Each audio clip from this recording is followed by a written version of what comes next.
Hello, sports fans. It's me, Sportsman Z, Bob Zolke. And today I'm going to continue my series in the What's Happened to XXX. And if you saw previously, I've done the Detroit Lions, the Chicago Bears, and the Washington Redskins. So now I thought maybe we would switch gears a little bit into a baseball team. And no better team to do that with than the Baltimore Orioles. Now, as you can see up here on the chart that I have made, the Orioles franchise. We're only going to deal with the Orioles as the Orioles franchise and not the St. Louis Browns, because previous to moving to Baltimore, they were the St. Louis Browns. But we're going to disregard any reference or record or anything that the Browns did. So that means that we're only talking about from 1954 to the present, which was the Baltimore Orioles franchise. And they have, as the Orioles, they have 3 world championships: 1983, 1970, and 1966. In 83, I think they beat the Phillies. 70, I think they beat the Pirates. And I'm not sure who they beat in 66. But anyway, those are their 3 world championships. From 1954 to 91, they played in Memorial Stadium in Baltimore. And then from 1992 to the present, they've played at Oriole Park in Camden Yards. Which is a very nice park, by the way. I've been there several times. Many times, actually. The current owner of the Orioles is Peter Angelos, or Peter Angelos' family, since 1993, and I think that's part of the problem that they have. The record of the Orioles lifetime, the lifetime record of the Orioles, is 5,302 wins and 5,170 losses, and the losses are mounting. The last 5 seasons, and I have an asterisk by that, the last 5 seasons, and I'm including this season because it's almost over, it's only got about 6 games left, 5 or 6, is 342 wins and 460 losses.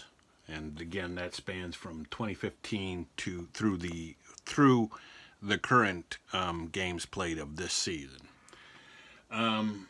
So they've lost a wild card play-in game in 2016 within that 5-year span, and that year they were 89 and 73.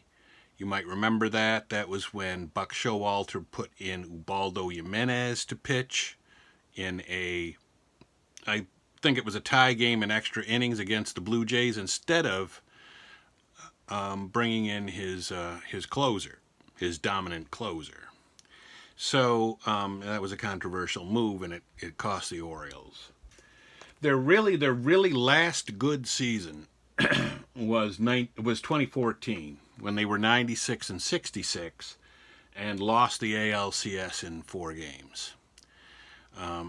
Losing the ALCS in 4 games wasn't great, but getting to the ALCS on the coattails of a 96-win season was good, was very good.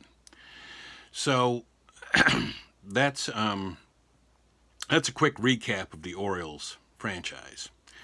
The issues, as I said before, I think the issues with the Orioles stem mainly from their ownership and the way ownership runs the team.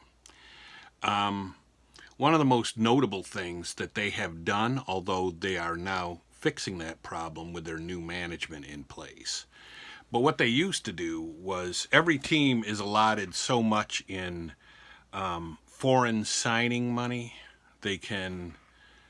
There's so many millions that they can spend to sign, kids from the Dominican Republic and Puerto Rico and other places like that. Or maybe not Puerto Rico, because that's technically an American territory. I'm not sure if that counts. But the point is, they have so much in foreign signing money that they can spend. But the Orioles never did that. The Orioles would always trade their signing money or their signing money allotment, because it's not like Major League Baseball gives them the money. They just can spend a certain amount on signing foreign players. Well, the Orioles never did that. They would always trade their allotment away to other teams as part of trades. And since they did that, they never really scouted the foreign market very well. And so that was really, I mean, they were cutting off an entire swath of players that they could have been looking at and could have been signing and putting in their minor league system, just like the other teams were doing. Why they didn't do that is that's beyond, it's anybody's guess. But they didn't. And so they didn't. They also didn't spend the money on the scouting that was required to go look at players like that, etc., etc. However, they have signed new management into place. Mike Elias is the new GM. The new manager is Brandon Hyde. They're cut from the analytics mode, the Houston Astros kind of.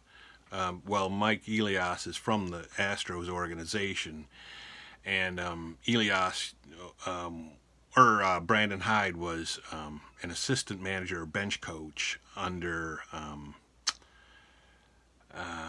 Madden with the Cubs. So that brain trust is reversing all of this stuff, and now they are looking at the foreign players, and they are scouting the foreign players, and they are even trying to acquire foreign signing money in trades instead of trading it away, and that's going to help immensely for the Orioles.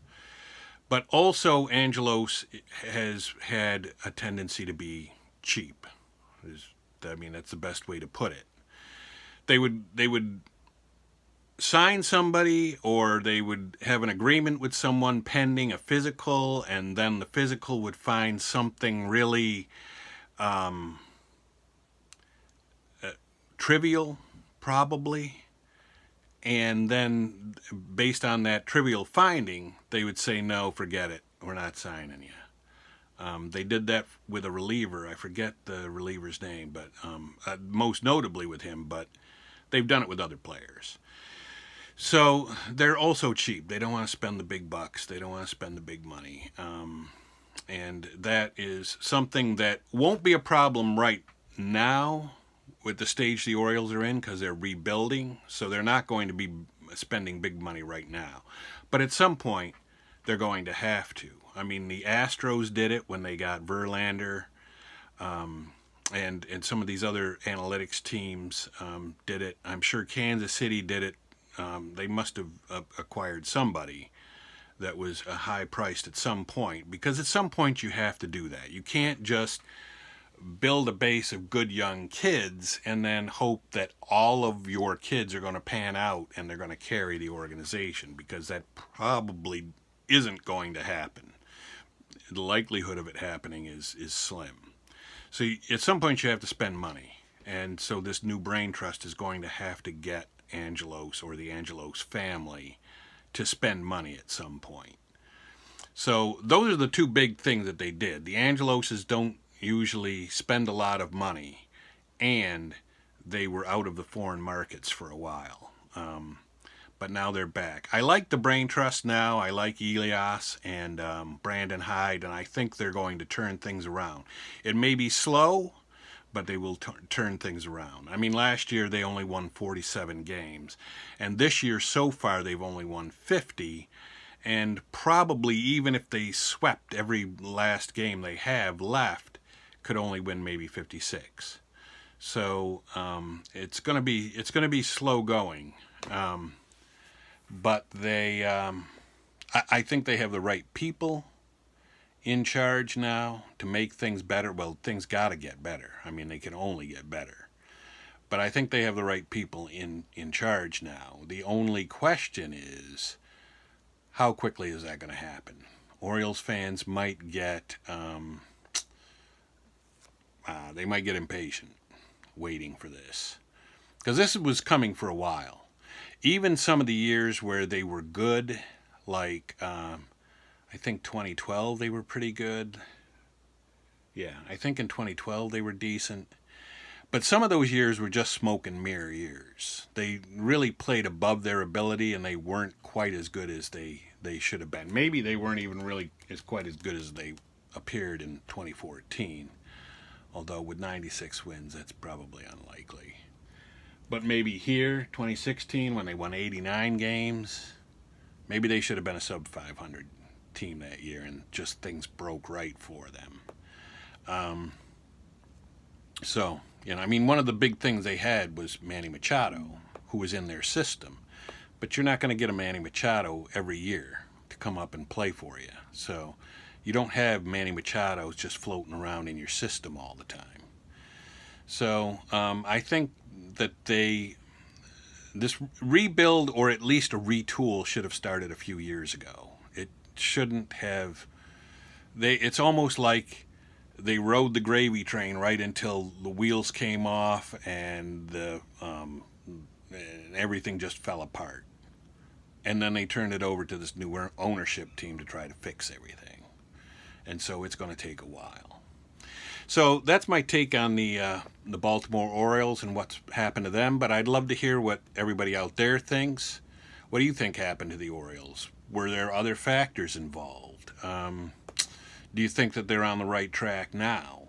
I would love to hear what you think. Leave a remark in the comments section below.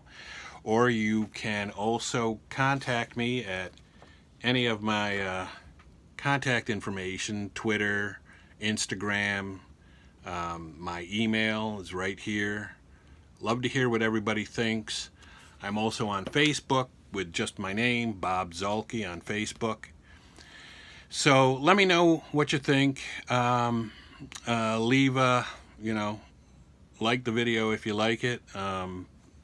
Give me a thumbs down if you don't like it. Subscribe to the channel and let everybody know. Talk about it at the office. Let everybody know that there's a channel out there with some lighthearted sports talk and Stratomatic, and that's all I got for right now. So it's Sportsman Z, Bob Zulke, signing off.